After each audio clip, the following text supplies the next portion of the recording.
Welcome to Invite Sent. We are a live streaming show where we interview people and play video games. Jason, get it in there. Let's go. Let's go. Oh, let's go. Got him. Got, son. Still there. Got him. Excited for that. Ooh, just got in front of you. So I think that. Got him. Let's just get that. He's upset. He's uninstalling the game. Oh, watch it. Tire. You should have seen. I jumped right into it. Oh boy. Oh, they're Okay, here. They're here. Hiya. How do I shoot them? Do I have a gun, don't I? No, you don't want to. I would never probably shoot right now in Mercy because your job is to heal us. Okay. I like to jump right into the gameplay and start asking questions because there's plenty of interviews out there that are just two faces side by side talking about something. But let's not do that. Let's ask you hard questions while you're trying to play a video game on live stream. I don't think I can talk and clean. It's very complicated. What is your earliest memory of playing video games? I do remember playing Pong on. It's probably like the Intellivision. What was your go-to game then, girl? A lot of people probably don't know what this is, but it's Romance of the Three Kingdoms. We had our event last year. I don't even think we were really using the term metaverse. Oh, we were wow. just saying we're going to be in Decentraland. Or maybe we did use the term metaverse, but like it wasn't popular. Just like blockchain and crypto didn't really become popular, mainstream popular, until NBA Top Shot created those moments. And then NFT became popular. Man, I'm glad you're asking these questions. One of my go-to games was probably NBA Street Volume 2. Oh man, you just gotta pick like a seedless grape. We are the best video game players in this video on stream. On this specific stream. Let me ask this: Why coach? Why coach esports? I always was an avid gamer.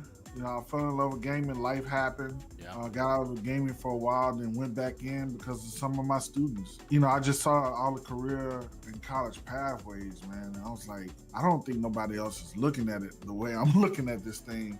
Helps us quite a bit. I fell off. I fell. Abreast. I'm sorry. Oh, that's dumb. Okay. That's first of That all, happens. that's dumb that they have a place to.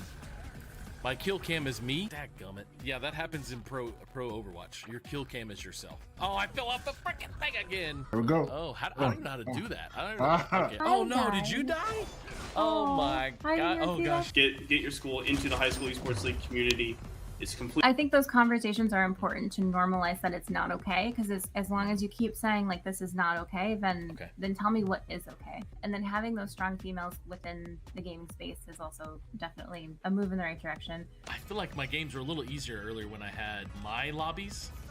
Pretty sure. Well, those were bot lobbies. So. Those were bot lobbies. They didn't think they could be here. They thought it was just a boys' game, or they weren't comfortable. They didn't want to compete. That really highlighted the fact that we've got to make it more inclusive for girls. We have to make welcoming, open environments. We have to give them champions and examples of mentors that they can see and that they can be. And despite whatever culture or society says, they absolutely are a part of this world, and they can absolutely make a difference in science, technology, engineering, mathematics, art. So this was a Kickstarter project, correct? Yeah, so I scraped money together on my own when we went up to Kickstarter. At what point would we say they move from club to designated under the school's banner? Obviously, it's going to come from support staff. Having a director of a program and then having per game coaches, I think, is a great way to help with that. The parent interaction is a big part of it, especially for somebody who's in this industry and, fought to try and be here. What I see is, what I strive for is to show parents that gaming is a legitimate way to create a career for yourself, right? And these tournaments do that. Is when it comes to character creators, the disabled community is not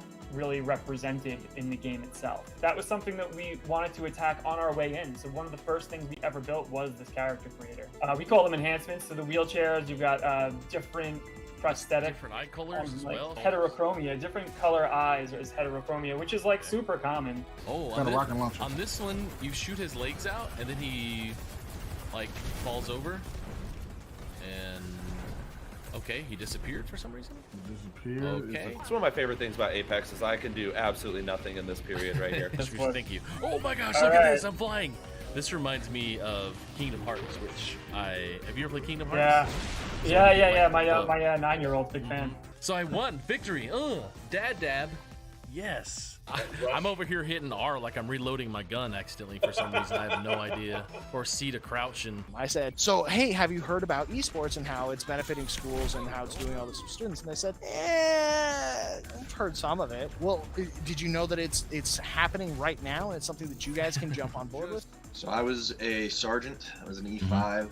Seeing the work that we were doing with the kids and seeing like, hey, this is something that we can really build and make a positive influence on the kids that we're working with. Particularly, Bubba, here's my big thing, particularly people who look like me. Yeah. In the educational technology space and in the esports space, because I said that it's being underserved. I need for directors, I need for teachers, I need for students, I need for anybody to, when I'm talking to them, they say, oh, whoa. And they may not say it, but I know sometimes they're thinking it, well, there's this African-American, there's this black man in this space talking esports, talking educational technology. We may have not seen that before, and that's important. Like as you said earlier, you mentioned like a parent asking about esports challenges for their kid. I think that's like wonderful. Like how many parents back in the day actually had interest in gaming when it's not like, you know, academically viable. And so I reached out to Mike and Christy. Their contact information was on there. I found them through High School Esports League, which was our league coincidentally. Christy answered my email and she was like, you know, you've got some technical questions. I'm gonna loop Mike in on this. Of course. It was just the best meeting I've ever had. Hey, I know you're already going to be here for the tennis tournament. You got to come by, dude. Take 15 minutes out of the tennis tournament, come inside, you know, get a breath of the air-conditioned air, and just come see what my kids are doing. And that's all it took. They just had to see it with their own eyes. Oh, these are the kids that are playing in esports. It was the kids who ate lunch by themselves, the kids with no friends, the kids, we were worried about them dropping out of school. But hey, you know what? They came to school on Friday because they wanted to play Super Smash Brothers in the library. My name's Kyle Mullins. I'm the youth pastor and work with 6th through 12th graders. It's probably where we started spending the most time together is when we went to China and put on a soccer camp. Oh, and then got into streaming a couple months ago between my fumbling through the world and gaming all of my life, but now fumbling into streaming and stuff. One of the things that's really important to me is the kids learn to be positive influence, to not be toxic. I've seen kids get really mean and be bullies. What's up, Ronnie and Steve and Rasmus? Thanks for being here. These communities, and it's going to come from the publisher down. We're going to have to provide support behind titles that can be played on the platform that these communities can actually have access to. It comes from the publisher down. It's just the empathy comes from the businesses and the consumers down. You know what? Let me in front of you. Let me be your shield, and that way you don't die as quick. In addition, I think one of the more exciting things I got to do is I got to be one of the official co-streamers for the Overwatch League opening day this past season. Well, my background's actually in acting. I went to school for musical theater back in the day. I don't think I can talk and clean. It's very complicated. All good things sometimes must come to an end. I'm actually leaving the world of education. What? Yep, big reveal. 6 days. I'm actually in conversations right now about my next steps. This was announced officially here in the public on the show. Were you a CIA agent? I just have to ask you. I was not. I did work in the Bureau of Intelligence and Research. Oh crap! Oh crap! Oh no! Well, it looks like. I should have stayed so close to the edge. ESA is the voice and advocate for the video game industry in the United States. And we're really lucky in that we get to stay really mission driven and stay focused on the impact that this is having on students and schools. We don't really need to get into the nitty gritty of the numbers, which is, I think the thing is like an educator, you probably fear when you're leaving the classroom. If you'd like to be on Invite Sent, to be interviewed and play video games, please go to bubbagatter.com and request to be on the show. And I'll let you know if the invite is sent. Oh my god. Trade. Trade. Yeah. Come on in, big guy. Come on. You won't.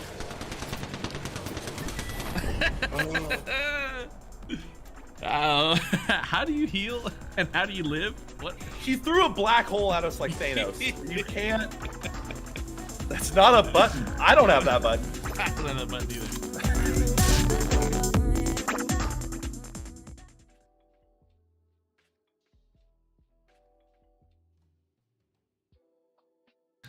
Let's go. Let's go. Welcome, welcome, welcome. Thank you. Thank you for being here. Welcome to Invite Sent. So glad you were here today. We have a very fun show. Thanks everyone in the chat. Ronnie on Twitch, those over on YouTube, Steve Isaacs on LinkedIn, Rasmus on LinkedIn coming out straight out of Sweden. Thank you guys so much for being here. I'm super excited to play some games today, play some Fall Guys, have a great guest. So please stick around throughout the show. And also on Friday, we're going to have Aaron, Ashley, Simon. We're going to play some Fortnite in the afternoon.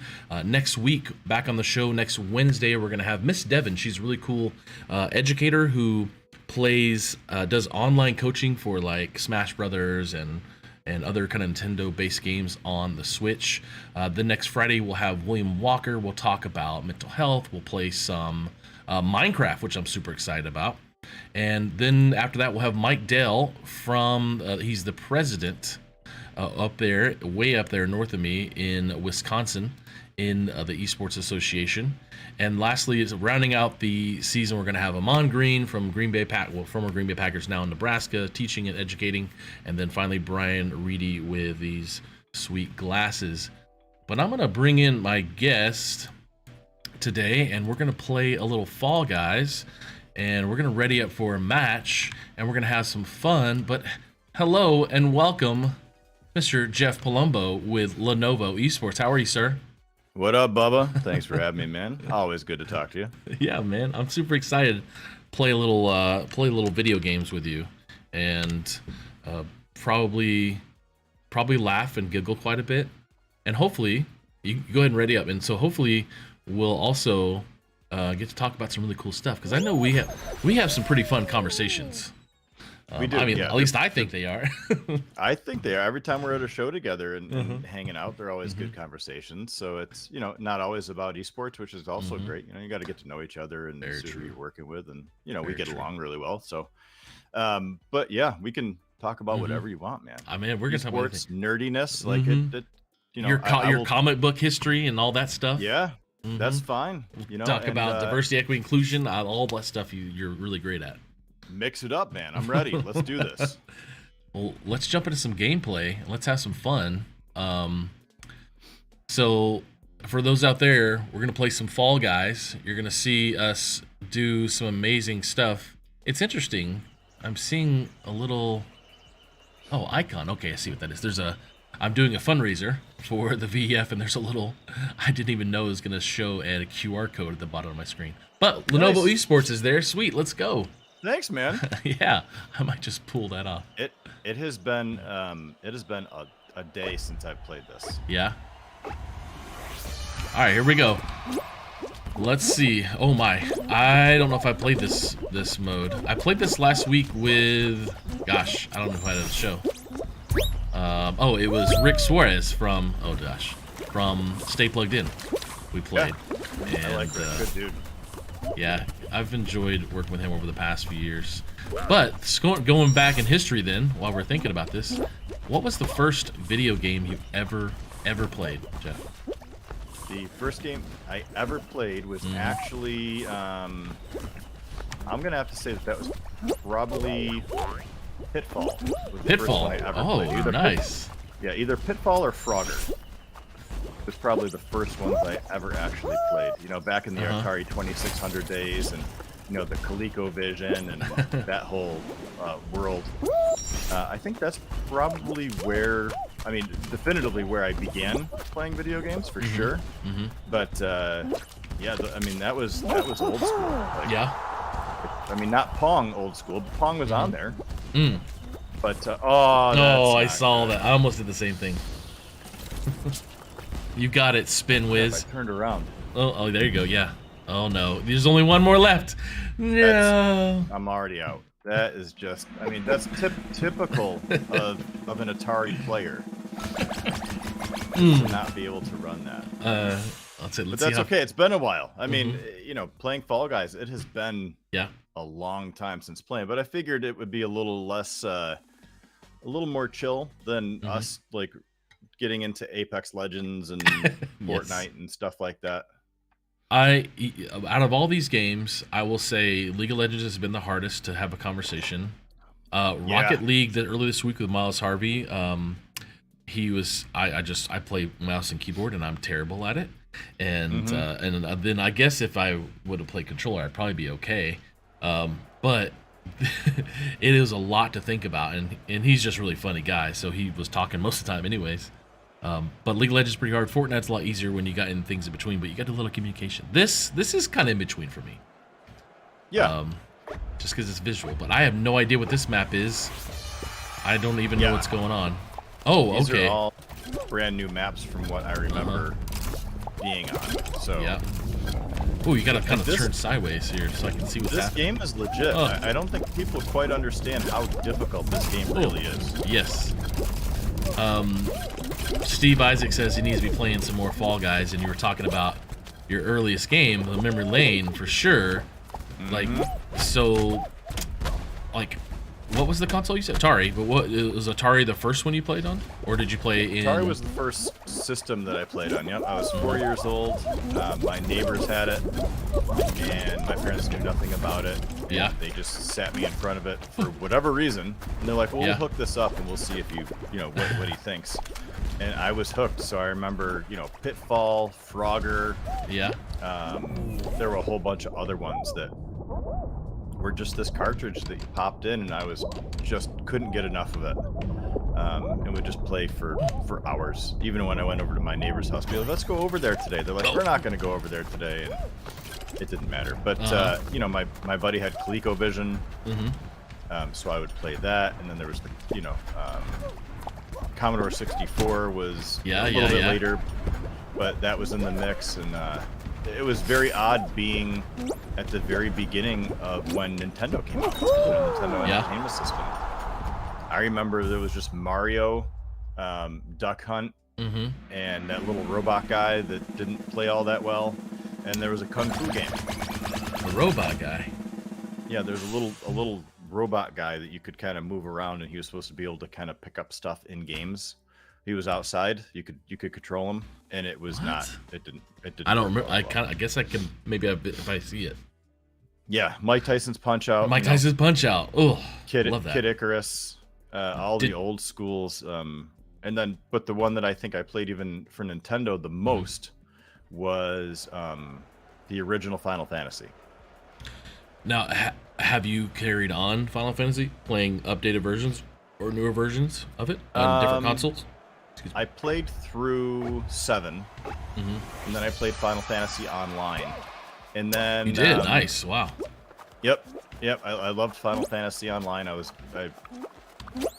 played that for quite some time. I was a big MMO player anyway, like your whole EverQuest 2, City of Heroes, baby.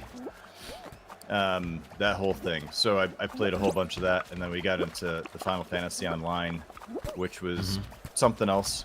But again, since then, I haven't played as much. Right. Like, I've tried to get into it, but time obviously is limited when you're working full time. You know, you're doing stuff on the side. You have a family. You know, they have places to go because of, you know, there's soccer that night, or there's a late night meeting, or whatever it might be. Yeah. So the time I have to play my RPGs isn't there. Like, I wanted to play Hogwarts, the new Harry Potter game. It's so much fun. Hogwarts Legacy, and I didn't even buy it, knowing that I wouldn't have time to play it, which is unfortunate. So maybe it'll go on sale in the next 10 years, and I can play it then. Well, it is fun. I wanted to get on the Wii so I could just play it whenever. All right, I'm back in the lobby. And it doesn't come out. Oh, not the Wii, the Switch. I say that a lot. The Switch. I want to get on the Switch, but it doesn't come out till July on the Switch, so I'm pretty sad. Sad. So I hear that. I loved EverQuest. EverQuest got me into World of Warcraft and kept me addicted to video games for way too long. Steve Isaacs. Hello, Rasmus says, "Are you guys going to try CS2?" Oh, the new Counter-Strike. I don't know if you've played Counter-Strike. I've played it a couple times. I used to play quite a bit of Counter-Strike. I didn't really get into much of the Counter-Strike world. I was actually one of the first-person shooter games that I really got into, outside of Halo, was actually Unreal Tournament. Okay, that's a big deal. Which was actually old school on the Unreal Engine. Like, that was one of the original, if I'm not mistaken. I know Steve's in chat, but that was one of the original real first-person shooter games that I just loved, and that took me on that whole nother route with Quake and Doom and UT3 and all that stuff. I hung out with Jonathan, forgot his last name. He was like Quake world champion. He's from Kansas City. I hung out with him last year. Oh, was it Fatality? Yeah, Fatality. Thank you. Yep. Yeah. That's just fun to reminisce of how I played Quake was not competitive, and his obviously Quake is very, very competitive. He's ridiculous. Even to this day, he's insane. Yeah. He just, I actually, funny story, when I was actually starting out in the gaming industry, yeah, I got picked up by a PR firm out in LA, and he was their client, and they didn't know as much about gaming, so I was his main PR person for like 9 months. That's getting him all sorts of stuff. And what year was this? Yeah. That was 2005. Wow, that was in the heart of it for him. 2004, 2005, somewhere right around there. Yeah. Wow. Well, the CS, so the Unreal Tournament, then I really love that. Going back to Rasmus CS2, all I saw about CS2 was Tim the Tapman being super excited about how the smoke gets moved when you throw a grenade at it or something. Oops. Like what happens? Really? Yeah, like when you throw a grenade or shoot a bullet, the smoke goes around the bullet. Oh wow. Yeah, and like the grenade can manipulate the smoke, so like it can create a hole in the smoke. It's really cool, I guess. I mean. Oh, that's crazy. Yeah, I've literally played it about 3 times. Oh no. I've played a lot.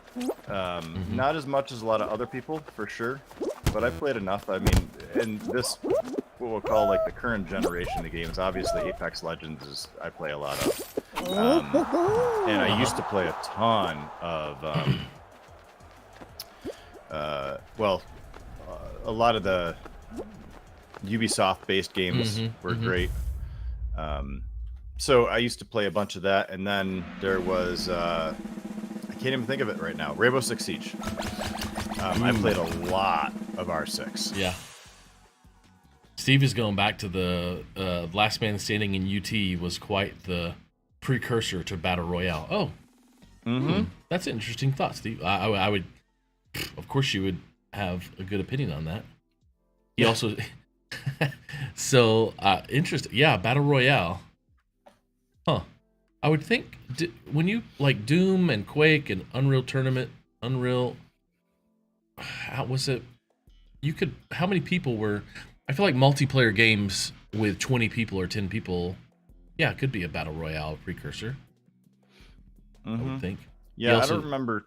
There wasn't really well, yeah, I mean, there were no storms or anything like that, but it was definitely team deathmatch. Team deathmatch. And there was Halo, man. Yeah, team deathmatch and solos were a big thing. But capture the flag, that's kind of where that whole thing came from. Was that world of your Quakes and Dooms and UTs?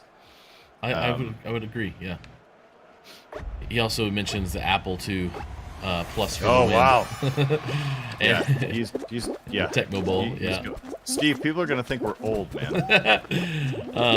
I'm 40. My dad worked at Radio Shack, so I played a lot of stuff. But it was a lot of Sierra and Tandy, and I didn't really get into Apple games because that's not what Radio Shack sold.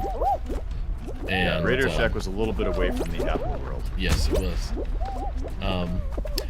Rasmus is talking about Prince of Persia on Super Nintendo. 100%. Prince of Persia was now, I great. played that. I didn't play that on a console. I played it a lot on like PC, which just was weird. Hey Matt, how are you, man? Matt from Elite Gaming. What's up, dude? Yeah, I just I Steve and I got to speak off the side. Ooh, Steve and I got to speak to Matt and Rob's group in Syracuse this week. Oh, you were up in Q's? Well, I wasn't. Danny Martin was, but Steve and I were digital and virtual, I guess I should say. Oh no, I hit the wrong button. Probably again. Yeah. Love my Q's for sure. Yeah.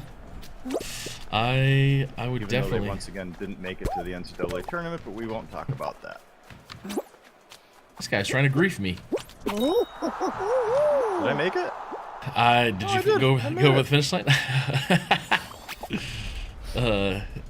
Yes, 100%. Prince of Persia. Those games. Prince of Persia on. Gosh, I love finding those emulators online, like the free emulators where you can actually like play old games. Yeah, 100%. You know, to go along with the line of games, I know obviously I'm still a big first-person shooter fan, and RPGs and stuff like that. I played way more time with Skyrim than I ever should have. But you know, one of the games that I thought was revolutionary, and I haven't played it in a long time, was Myst. I love Myst, man. I wish I would spend the $20 or $30 and get the remake on Steam. I just loved Myst, man. I kind of want to buy it and ask. My son is 10, and just see how he likes it. It's because it's all puzzles, right? It's so good, puzzles. Yes. Yeah, I mean, that was a whole nother trend back then. Was that which basically came from MUDs, you know, of playing and like kind of going through and kind of working that route.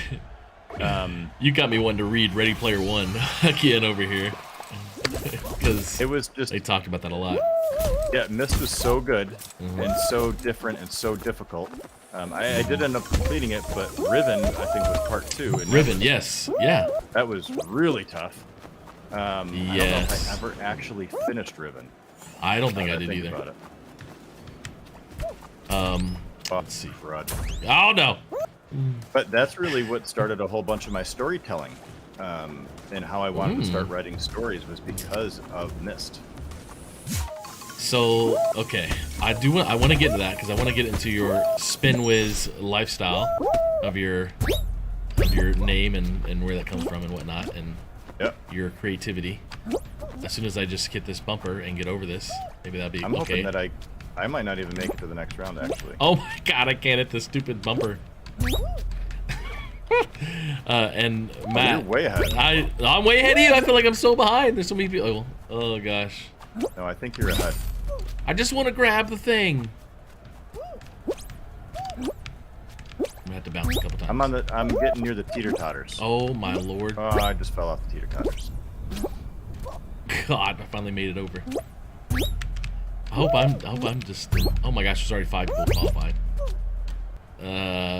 So yeah, Matt and I and Steve and Robbie had a lot of fun this week. I will definitely help with more PD. You need to have Jeff Palumbo come up to Syracuse. It sounds like, Matt, and have him do some educational stuff too.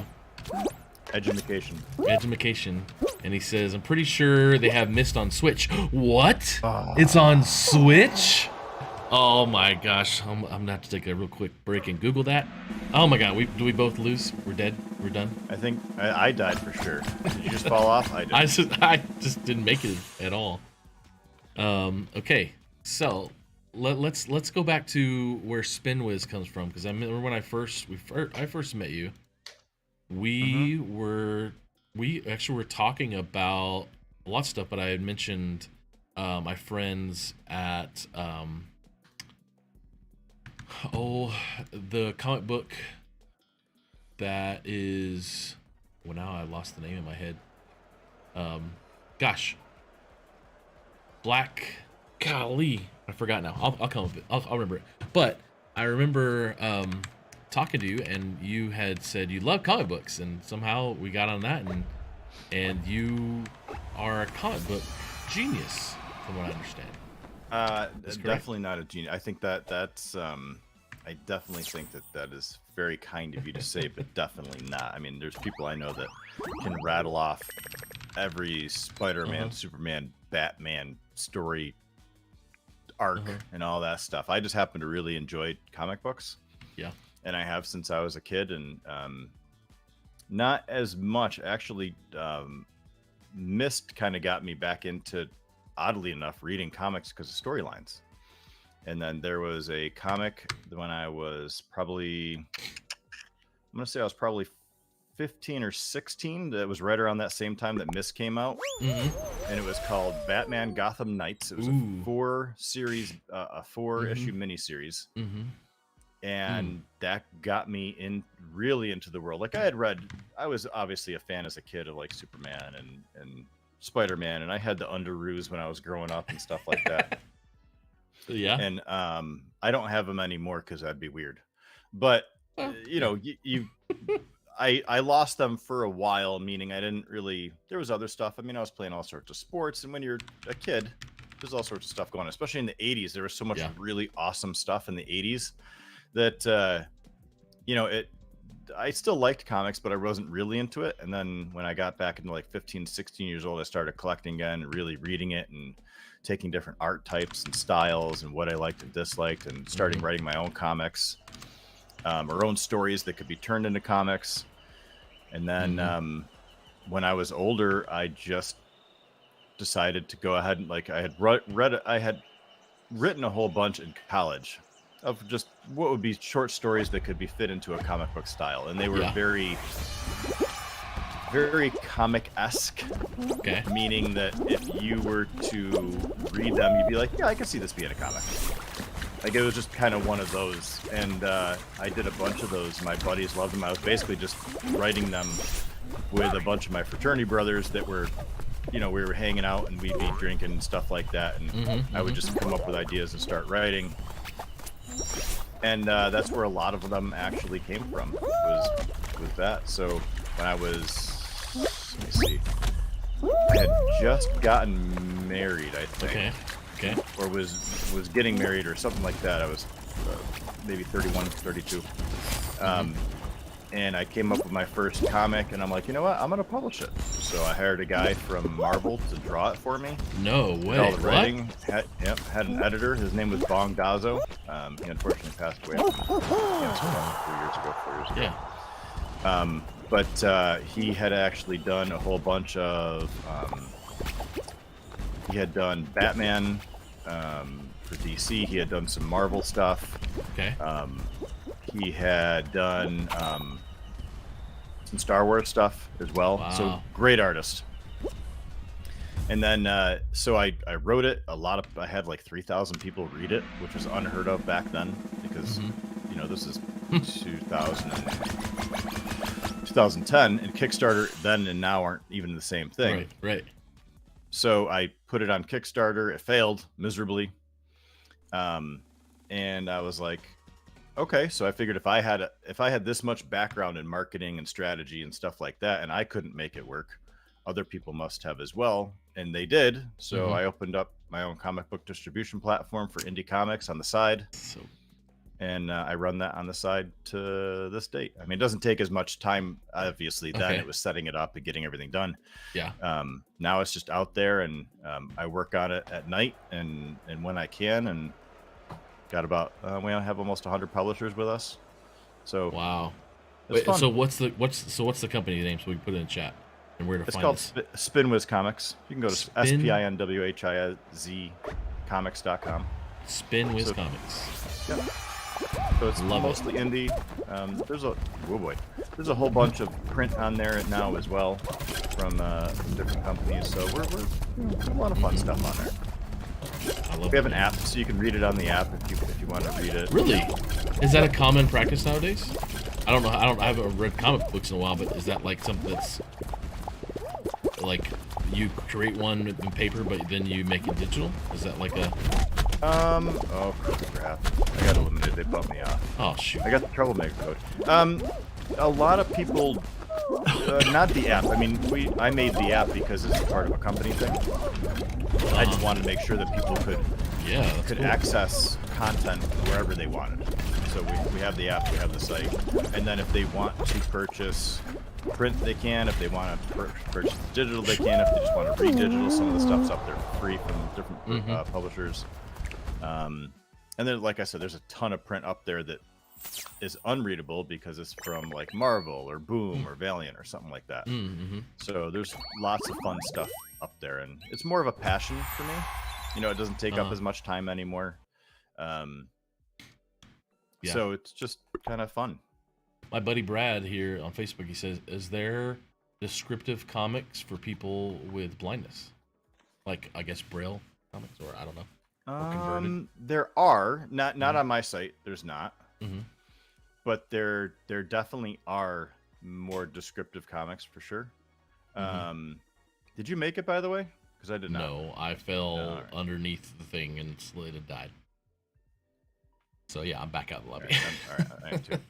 So there are, for people who, can't see there's also a whole bunch of stuff coming out in AR and VR that could change some things. Obviously, not visually, but audio. Spatial audio specifically with Dolby Atmos and stuff like that, because you can kind of feel it, almost like you're living in an audiobook. I know some stuff like that is coming. So the short answer is yes. It's not on our site, not that we have said no, you can't put it here. It's just that nobody has come to us with that content. But we could sell it tomorrow if somebody brought it to us, for sure. That's really cool. Now, where this love of comics and this business you've brought into the gaming industry. Oh yes, one more question. Have you incorporated QR codes in your comics for audio readings of comics? Oh, well, I mean, or can people? Is there an audio book of comic books? Some publishers do that. Yeah, they will have the audiobook version of it. A lot don't. Well, it's hard to say what's popular anymore because trends are changing so quickly. Yeah. But yes, there are some audiobooks that are comic audio related. comics. The problem is, I mean, well, they're basically audiobooks. A lot of comic creators, especially like indie or small press, don't do it because it's expensive. So, and a lot of these guys, guys, I say guys just because I'm from upstate New York, so everybody's guys to me. But those guys, the creators, usually don't, because comics to them are also not a full-time job. Unless you're working for somebody big like a Dark Horse or IDW or somebody like that, it's costly. So everything that you have on Kickstarter and stuff like that, but you will sometimes see that. Did I just fall off? No, they baited me. Oh, I'm still alive. Okay. Oh, I almost made it. Oh, golly, I thought I died completely. So they are there. There are some people that are doing. Oh, I missed. How do you hook up? How do you hold on? You back up. Oh yeah, it's Oh, I got it. Now I got it. It's left click for the mouse, by the way. To hold on. Left. Yeah. That's what. But it's hard to grab. I couldn't grab.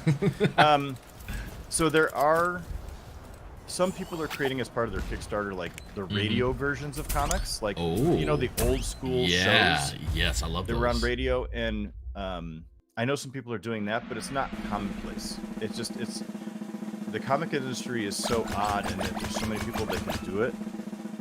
Much like streaming, a lot of people just get on because on TikTok or whatever, because they have a phone and they kind of go. Comics is kind of the same thing, but it's expensive. To purchase, so you mean, or to build? Like usually, unless if you're the artist, you get to save a lot of money, but you usually you need to hire a writer, an editor. There are some people that do it all. The problem is it might take a year to get any issue out, right? Or it might suck. It might just not be high quality. So there's a lot of cool things that a lot of people do. I wouldn't say that there's any standard outside of having a digital comic and then a print version of it. Okay. Everything else is kind of onesie twosie. And that some people might do some cool stuff, other people don't. So the short answer is it could be. I have seen it, but I wouldn't say that it's 100% commonplace. Neither are NFTs. A lot of people in the creative world are like, well, we need to do NFTs, and then NFTs kind of took a pretty substantial kick. So yeah, you kind of have to look for stuff like that, but it is there, and I think there are some really cool people and some really cool companies doing really neat stuff around content creation. You just have to kind of find it. And sometimes Kickstarter now obviously is great for certain things like that are just kind of cool and unique. sometimes not, and Hold sometimes. on, are you hacking? Because you've only missed one.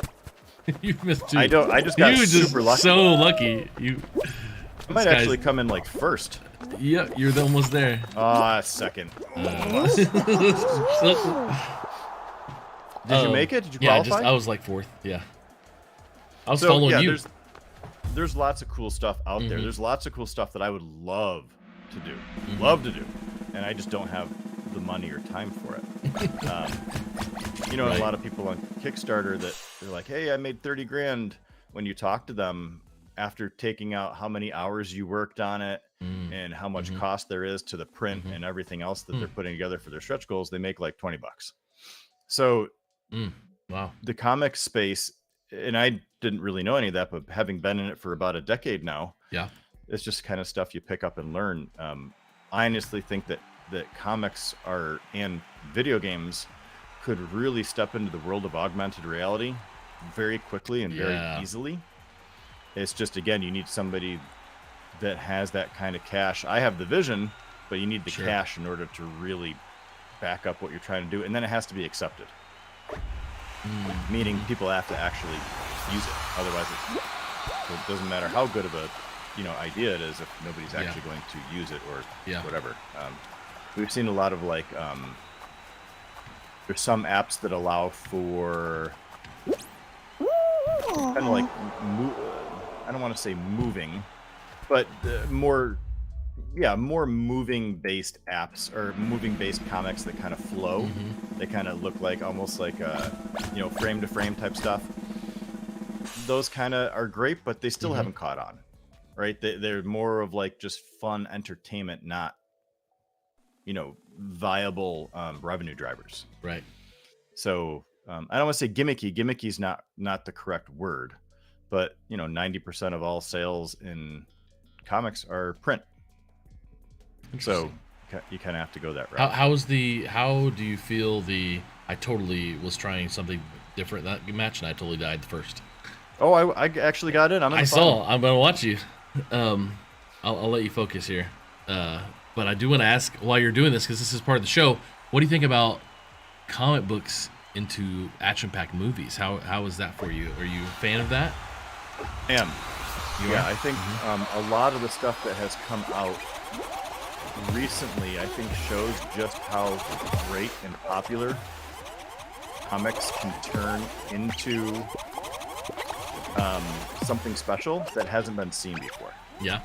What I mean by that is you have somebody like Lock and Key was an IDW title, and that got picked up, and that had never been on anything, and now it's in its, I think it's going into its third season. What is this one about? I'm not sure about that one. I don't think I've heard of it. Lock and Key is a house where there's like magical keys, and these kids are trying to like make their way around as to why it works and all this stuff. It's actually the writer is actually Stephen King's son. What? This sounds Lock really and Key is a fantastic title. It really is really good. But then The Walking Dead was a comic book. Yeah. So there's, I think the indie guys and small press, I think they're becoming better, and I think there's lots of opportunity for people to actually make money and get discovered if they have a great story. And that can be in comic book format, it can be in video. It's just another medium for oh no, you almost got it. It's these last two guys. It's just another medium to try to find content and to be kind of introduced to it. So if you can find a good one, I think it's definitely out there. Push them up. There's a lot you can do. Dude. Oh no! Oh, no! I shouldn't have said anything. I went for the push. I went for the push based on your feedback, and I completely botched it. What peer pressure?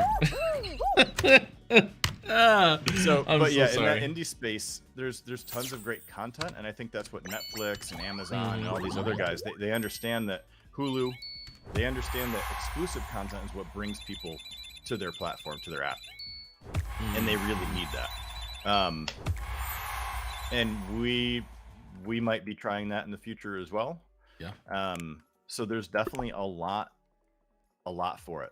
There's a lot of potential. Now, right now, there's not as much because obviously with certain spending habits and things like that, they're not putting as much into that type of content from what I've been told. They like Netflix and Amazon and Hulu and the other companies have kind of pulled back on exclusive content for right now and developing it.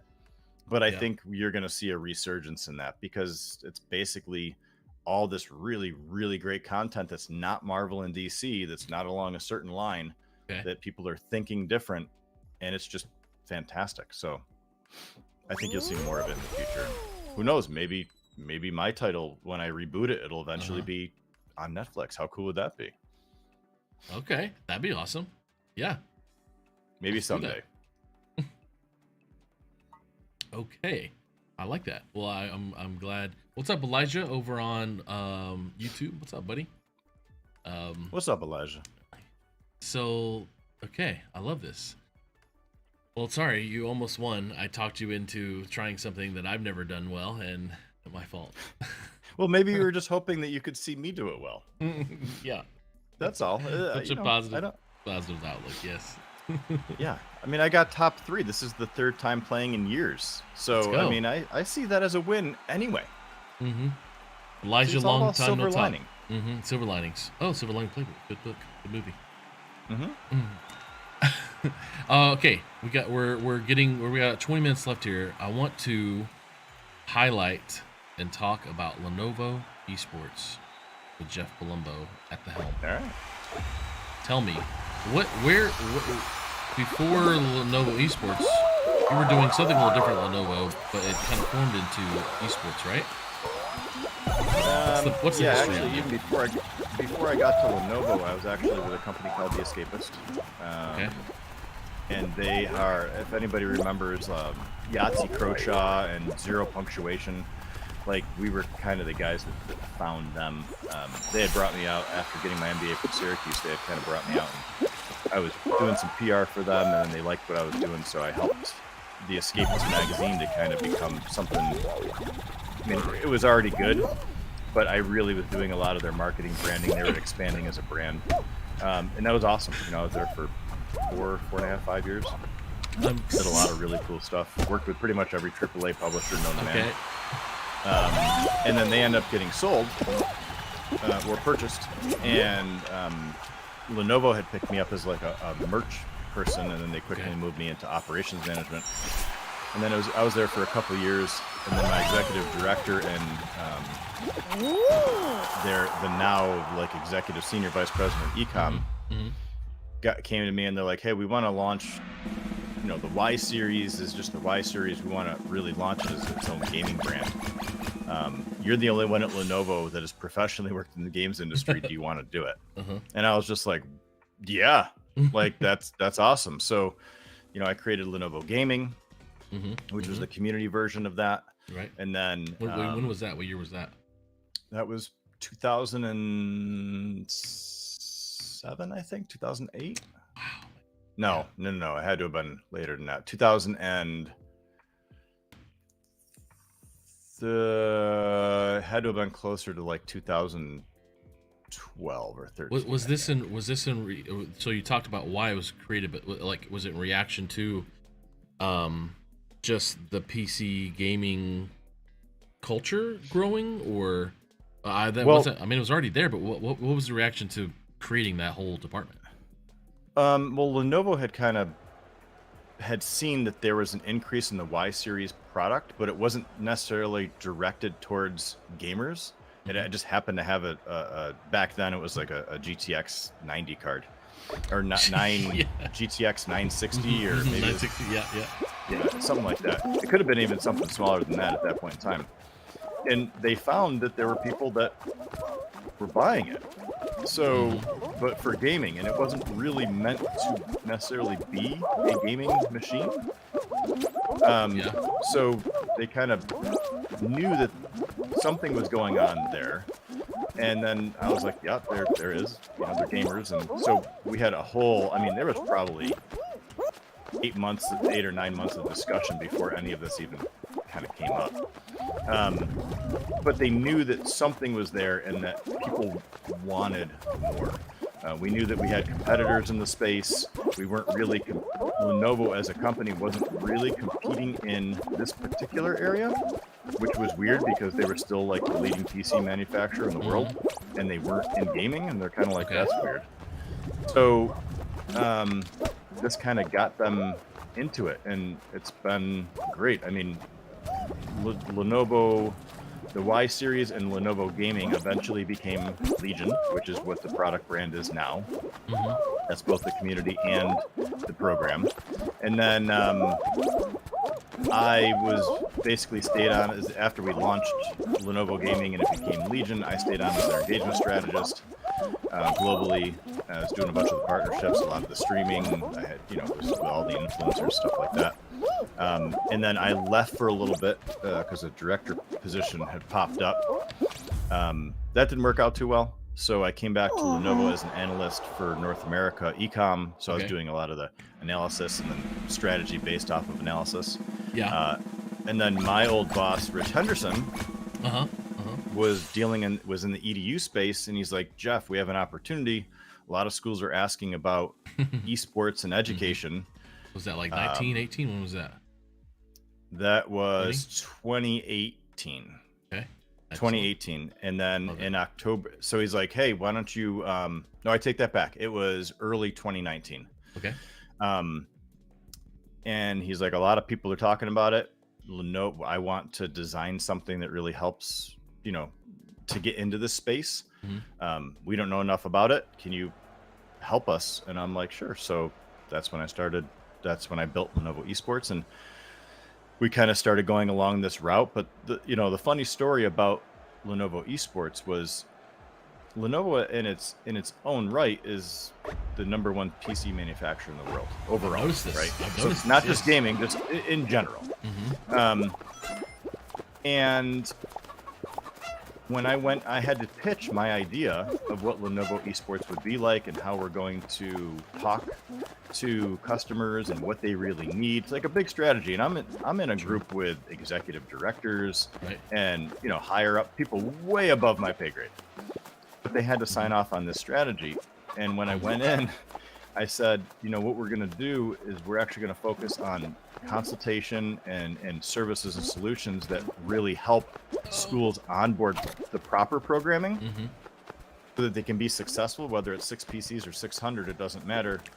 We're going to build out these services and solutions that we know are going to help. We're not actually going to focus on selling PCs. And you could have heard a pin drop in that room because and one of the EDs was like, you do understand we're a PC company, right? Yeah. And we're just kind of getting into services and solutions of what we're here. And I said, I agree, but I said, this is where the schools really need help. And when we help people, being thought leaders in this space, we need to continue to be thought leaders and really and help other people be successful. And they all agreed, and Lenovo Esports was born, and that's when all the services and solutions started coming out. We got a bunch more coming, and that's what we're here for. It's if the school's not successful, that means the kids aren't successful, which means we're not successful. So that's what Lenovo has been behind me for the whole time, and it's been great. Hey, tell me more about that. Let's dive in a little deeper here in our last 1 or 2 games. The idea of Lenovo Esports and why it's beneficial under Lenovo's umbrella, and why you leading it, and what is the big effect and the big change you see happening because of stuff that you're able to do through Lenovo. Well, be humble. I think Don't be humble. You drew awesome stuff, by the way. I appreciate that. We have been helping again. We really started this back in September of 2019. And then, of course, COVID decided to show up, which was a problem for everybody. So everything kind of slowed down. But this past year and kind of what I've been building in some of the schools we have, like that we work with that are Lenovo Esports partners, like UNC Chapel Hill and Seton Hall and Wayne State and a whole bunch of others, I think the success is really coming from the fact that we're sticking to our core of being professionals in this space. And it doesn't, PCs are a 5-minute conversation, so we don't really even bring those up in our conversations. We really just want people to understand. And 90% of the schools we talk to, not necessarily higher ed anymore, higher ed kind of gets it, but in K through 12, it's more education in the space. How do you build a diverse program? Because gamers don't care, right? That's kind of the best thing about gamers, especially in this age bracket, is they don't care what gender you are, or what color your skin is, or who you love, or who you pray to, or even if you have a disability. You roll up to the keyboard or grab your controller, and you're all the same. And that's what they love. They don't see people with differences being different. They see people with differences being awesome because they're different. So I make sure that a lot of schools understand that, and also the fact that we've seen reports that 30% of kids going into a college or university have played traditional sports, but over 90% have played video games. And then if you go over and talk to the high school esports league, the Generation Esports, their data shows that in high school, for students that are part of an esports program, 87% of them say it's the first after-school or curricular program they've ever been in. So esports is bringing in this amazing equality and this amazing opportunity to not only introduce students to themselves and to other students of like mind, that place they feel accepted. That health and wellness piece is a big deal in school. But I think the other piece is the fact that they're also introducing them into potential careers. Right. Everybody wants to be a YouTube star like you. I mean, not everybody can be Bubba and be amazing on the YouTubes, but or a professional esports player, which obviously playing this game, we are showing our real skill. And being pro is just next on my list of Fall Guys. But less than 1% of players can be a professional esports player. And that's because obviously not every esports player has to be 6'5", 290 and can, be a front lineman or offensive lineman for the Bears, right? It's really for everybody. But in that, I think what I'm talking to a lot of schools about and what I help them to understand is you're introducing kids into a space where they feel happy, they like it, and while only about 10% of kids want to be competitive, you have a ton of kids that don't know that they're people that they watch on YouTube or on Twitch there's a whole degree called broadcasting that they can learn in college, and they can be a shoutcaster, they can do production, they can do the social media. These are all careers that mimic the NFL, the NBA, NHL. They're all there, and there's not enough qualified candidates to really do them. So all of a sudden now you're bringing these kids into something that they enjoy. They didn't know that the career aspect may have been there. Now they're talking also about STEM and STEAM careers if they like them. Oh, crud. They're really getting integrated into that STEM, STEAM, CTE type mentality. And what they say is, I didn't even know this existed. Like, this is awesome. And that's what teachers want. Teachers have known for years that all this stuff is great. But now they're letting the students see it, and the students are asking questions. How do I do this? My favorite streamer does this. What is this like? And the teachers are like, kids are coming to me to learn and asking me to learn, and they think that that's just amazing, and we want to continue that. So that's a lot of the stuff that I'm building out in the partnerships are to extend that for teachers and for kids. No, come on. Oh, so close. I fell down there. Completely denied. I kept getting bumped off. Yeah, same. I was really scared. All right, I'll take over here. I'll get this crown, which I've never gotten in my life. I've touched it, but I didn't know I was supposed to grab it one time. You still in? Yeah, I'm still in. Oh, good for you. I got lucky. I'm waiting for you on the outside, but I'm rooting you on. Elijah on YouTube got me pumped up. He's like, great movement. And I was like, man, now I gotta really get my movement down between those pink poles that kind of go opposite directions. Like, in, out. Yeah, I was definitely thrown off on that one. That one got me. I think I failed on that one last time too. It just Yeah. must be the whirly things that just can't get me. So let's talk about, you mentioned kids can be anybody. They can I don't know what else we're doing here, by the way. Avoiding a rhino? Okay. Kids can be anybody, be anything, create anything, diversity, equity, and inclusion. We've talked about this a lot. We've talked about disenfranchised communities that, you know, my foundation gets to work with, and you also get to work with. And what am I supposed to be doing here? Okay. So how do you let's see, what are we missing in our gaming community when it comes to diversity, equity, inclusion, and how can we get better?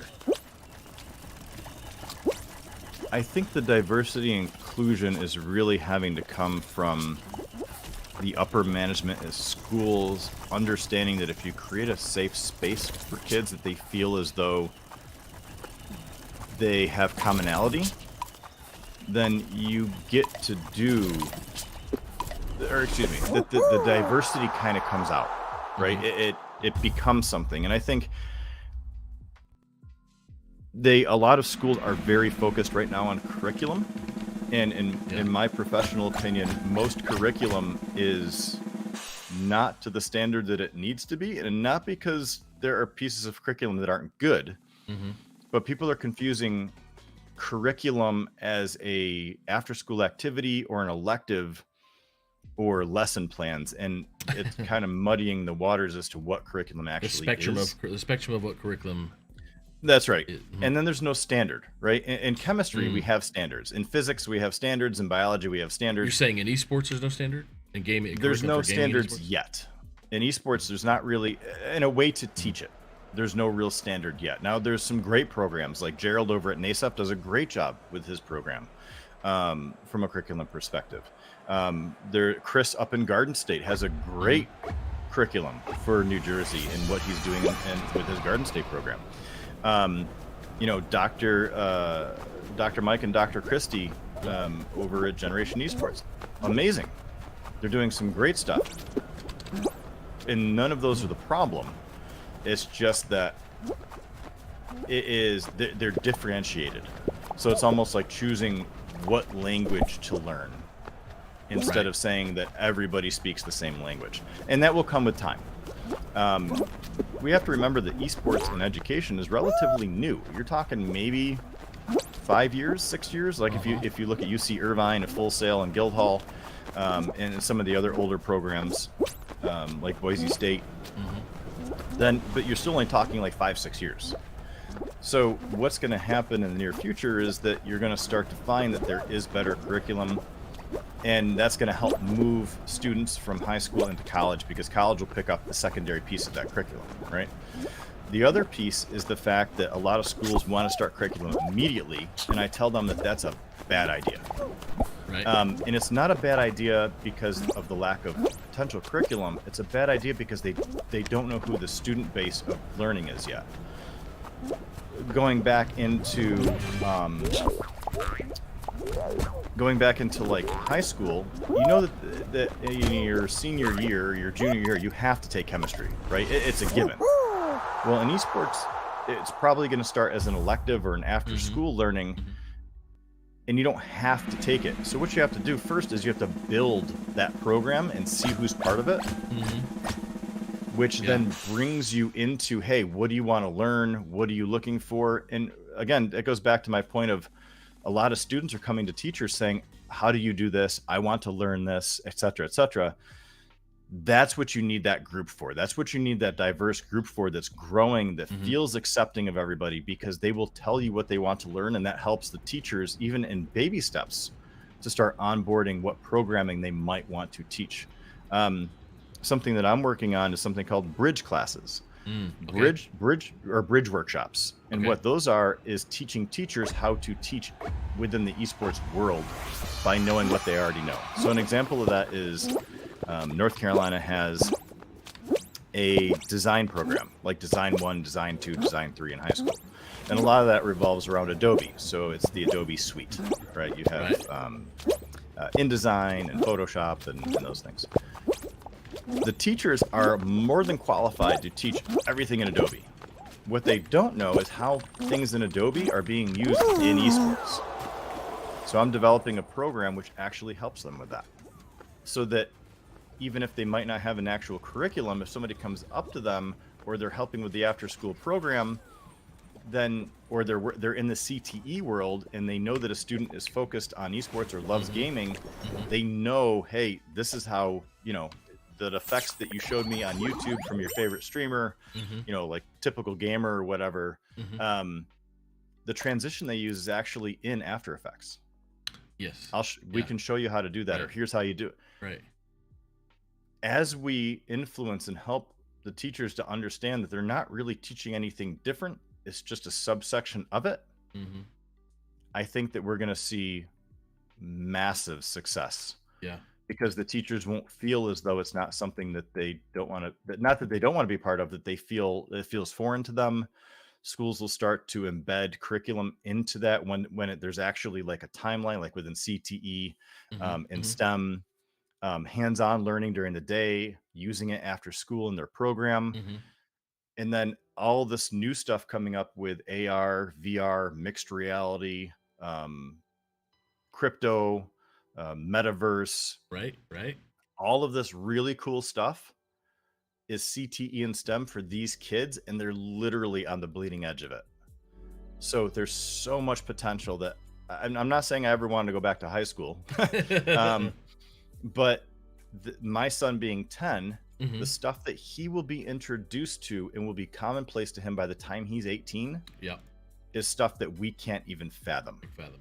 And I'm so happy that he gets to be in this time, in this world right now, knowing that he's into gaming, but he's also an athlete, and knowing that he has, like, he's learning and his friends are learning. The sky is the limit for what they're going to be able to do. And esports is a great way to bring kids into that as a hook, even if it is just for health and wellness, even if it is just to introduce them to CTE because they don't know it exists, even if it is for children who, you know, may not have the same financial background as some of their friends, or to your point, schools that can't afford it. Schools need to start looking at the funding, because it doesn't, no child, in my opinion, should not have the ability to be introduced to something they might love and be good at because they don't have the ability to jump on a PC and be part of a program that's growing. Amen. Yeah. So I hope that changes in the future, and that school districts and states really start to see the value, and that esports is the introduction to not only health and wellness, but some amazing opportunities. And I can only just keep blowing my horn and telling people about it, and hope people listen. Well, I want to give you some more time to talk here as we wrap up. I want to give you the 60 seconds of a solo screen and the solo screen. But I also want to ask, because my buddy Brad was asking, what's kind of in this level of leadership you're in, you know, depending on what part of the country you're in, what is the, you know, career salary kind of level for what we're talking about? You've been at Lenovo for how many years? 15? Full-time, I've been at Lenovo for, I think, full-time, this is my 6th or 7th year. Okay. And then I think I was a contractor for like 2 or 3 years. Oh, okay.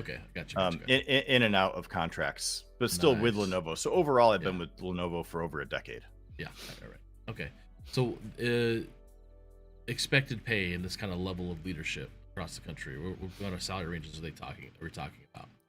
You know, it's kind of tough to gauge right now, because every company is different. And, you know, Lenovo's a massive organization, right? I mean, they're just huge. So what I make at Lenovo, I could probably make more at a smaller company because of my background, because of my experience, because of all that stuff. But I actually enjoy working for Lenovo. I like the people I work with. They take good care of me. So I'm not looking at leaving anytime soon. And what they are having me do is awesome. The stuff that I get to talk to you about and seeing kids' lives change is fantastic. Like it's great. So when it comes to ranges, I remember when I started originally, I think I had an MBA. Oh yeah. Just with the Escapist. I had just gotten my MBA. I already had like 4 years experience underneath me, not having to do with gaming at all. So I basically had to start over again. Yeah. And I think I was making like 36,000 coming out with an MBA. Like just because the gaming industry, 14 years ago, 13 years ago, didn't have MBAs. It was publisher driven. It was community driven. So you had community managers, you had publishers. You didn't really have business people in between that their background was in engagement strategy and all this other stuff that I do. So fast forward to now, more people like me are coming out with MBAs. Publishers are seeing that those are valid. Like, we really do need these people because, we code. It doesn't mean that we know how to do business. So I think you're seeing a lot more of that, but I think the range is radically different. Some people with my experience could be making, not me, that I've seen on the West Coast are making like 250. Jeez, right? Jeez. Like, but that's West Coast. That's working for a major publisher. Okay. And but the amount of pressure that you would have and the cost of living in Los Angeles or San Diego is radically higher, right? Going into esports in general, I'm kind of an odd duck. I'm a horse of a different color because there's not a lot of people like me in the world right now. And that's not to say that I'm special in any way. What I mean is a lot of my colleagues in the game industry, and if Steve's still here, he'll tell you the same thing. He came from the education world and now works for Epic with the Unreal Engine. Right. I came from the gaming world, but not in publishing. So I don't create games. I don't code. I've never worked for a publisher, but I understand the matrix of consumer, commercial, and community and have worked professionally within all of them. Yeah. So it kind of puts me in a different world of being able to talk to people. Yeah. So ranges, everything ranges. Kids coming out with degrees in something that are focusing on esports. You see some of them getting picked up for 26,000 a year, but all of a sudden you also see others that are professional gamers that are making 75 grand a year. And you see some influencers pulling in, a couple hundred a year. So ranges of salary can radically change depending on what you're trying to accomplish. And again, with my position, even though my title is global product manager, I also tie out with all the marketing teams in each geography. I help to train each of the sales teams in each geography when it comes to esports. I help each geography roll out different strategies that are going there. So it's not just, hey, put the solution together and put it to market. That's kind of the easy part. I do that plus everything else for Lenovo Esports. So that's why I say there's such a wide range, and there's different people doing different things at different companies. So you can make money on it. I mean, I make money. I make enough to live and my family to live, and there's food on the table. And we have a little bit to donate to charities and stuff when we can locally. Great. I make enough to live, and my son and wife and our family has everything we need and some of the things we want. So awesome. Jeff, you have now, since I want you get to say anything, promote anything, talk about anything specific. 60 seconds. The floor is yours. All yours on anything specifically. Go ahead. All right. I really have nothing to say. But what I'll say is this, Lenovo as a company, this is the pitch that I'll give them, has been wonderful in supporting the thought leadership behind what education and esports do together. And I'm blessed to be part of a company that has given me that ability to continue to push through this and continue to build, knowing that it's outside of their scope. So that's what's great about being part of Lenovo Esports. But I want to talk to a lot of people about, in general, esports and playing games is great for many reasons. But if your children want to get into it, you as a parent have to understand also that there is validity in why you want to accomplish that and why you might want to allow them into it. And there's lots of reasons. There's a lot of parent groups out there that are positive for it, but give them the chance and look into the programming that's there. I think you'll find that by allowing your child to participate in some format and something they might really enjoy, it is not spending 8 hours a day on a computer playing games. It is there for teamwork. It's there for opening up to other people. It's there for that health and wellness piece. There's nothing wrong with being happy, and it could introduce them to something that could be amazing. Plus, most schools and their programs are secure. So when your kids are playing online and you don't know what they're playing or who they're playing with, that's a problem. And in schools, you don't really have that, because I'm helping other schools to lock that down. And a lot of organizations that have leagues and things of that nature also have that. So take that into consideration instead of them, well, you play on the weekends. They don't always have to, but at least if they are, maybe they're playing with the teammates now. They're learning things. They're learning those soft skills they're going to need the rest of their life. And for administrators out there, keep looking at who needs PCs and why. Dual use, and especially in K through 12, is great. Use it for STEM and CTE during the day, use it for esports at night, and start working with those kids and asking them what they want to learn. And I think that they will blow you away in how much they take responsibility and what they can bring to you and what success really means for your school. So keep looking into that and keep an open mind, because some people have a very closed mind saying it's not a sport. It doesn't need to be a sport. What it needs to be is engaging and interactive and health and usability for the potential future. If you keep that in mind, I have no doubt that you will be successful in what you're trying to accomplish. Jeff, thank you. I love that ending of it doesn't have to be a sport. That's very, very good. I appreciate that, man. Yeah, man. Well, I appreciate you having me. I mean, you let me babble for almost like a little over an hour, and you know, we played games that I got crushed in almost every time except for once. I came in third, and it's always a pleasure speaking to you. I mean, I think you need your own shout out, and that the organization you run and your heart being open to help kids in schools that may not have that funding is a really big deal. So if anybody's watching this and you have a couple extra bucks, toss them to Bubba and his crew, and let him show you what that magic can look like and those use cases look like.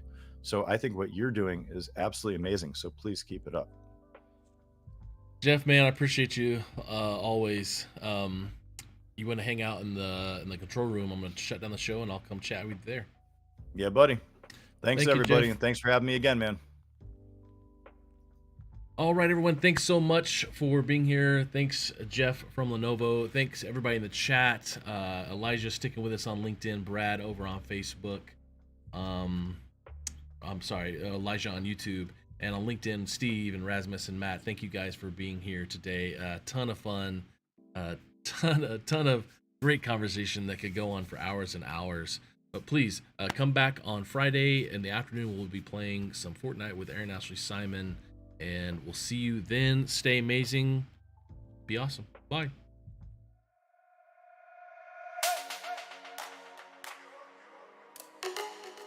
Hello, my name is Christy Kester. As a public educator for the past 24 years, I have watched as interest in esports has exploded in schools across the world. Last fall, I joined the High School Esports League and helped to establish the education department. Since then, we have been working hard to integrate esports into education to create a scholastic gaming experience where students can learn, play, and compete. With our evidence-based, STEM.org-approved gaming concepts curriculum, schools can offer 4-credit classes during the school day that help improve chronic absenteeism, student engagement, and mental health.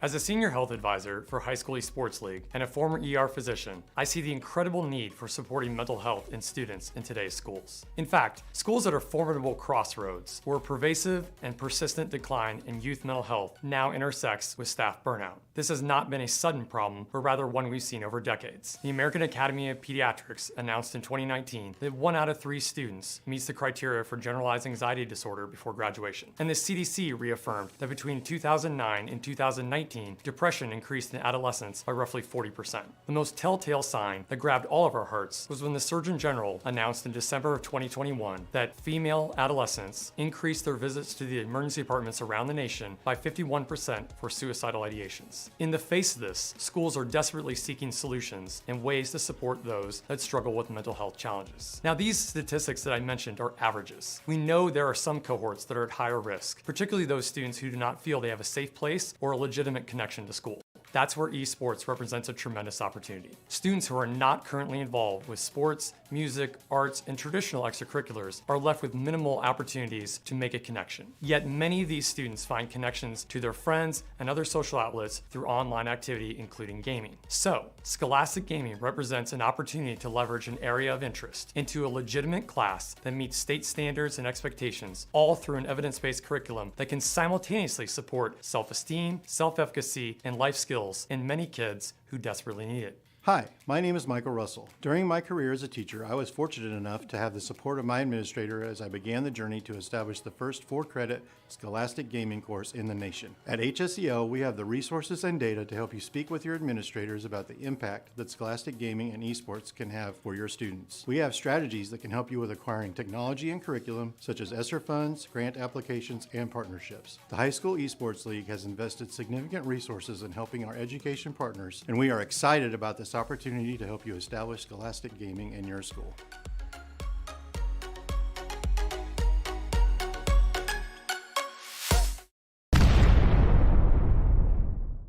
We're at the Collegiate Esports Commissioners Cup. Let's make some noise. Oh, and it's gonna jump into it. Corner judge is good for 1, 2. Yeah, he needs more. They're doing even more here. You gotta touch the point. Mr. Collins walks it in. Toy Boy is gonna drop. Knife him. Right out in front. Yeah. 3, 2, 1. Running.